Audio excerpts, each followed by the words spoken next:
इन बेजुबान दोस्तों के साथ मेरे दिन की पहली शुरुआत। सुबह की पहली धूप, पौधों में पानी और ढेर सारा सुकून।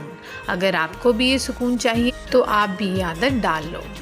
हेलो एवरीवन, कैसे हो आप सब? I hope you are all good. तो आज मैं पी रही थी बीटरूट और सब्जा वाटर, जो कि हमारी हेल्थ के लिए, स्किन के लिए और हमारे डाइजेशन के लिए बहुत ही ज़्यादा बेनिफिशियल है। आज मैंने मंगाए थे कुछ पनीर के पैकेट्स, क्योंकि मैंने आज बनानी थी तंदूरी पनीर रेसिपी। मैंने सोचा कुछ आज डिफरेंट सा ट्राई करते हैं। यहाँ मैंने इस मिक्स को चीज़ सैंडविच बना के दिया। देखो इसके फेस पे स्माइल। नौटंकी इससे जितनी मर्जी करवा लो। जी हाँ, इसकी रेसिपी मैं आपको जल्द ही अपने चैनल पे, अपने पेज पे शेयर करूँगी। आप उसको ज़रूर देखना, आपको बहुत ही अच्छी लगेगी ये रेसिपी।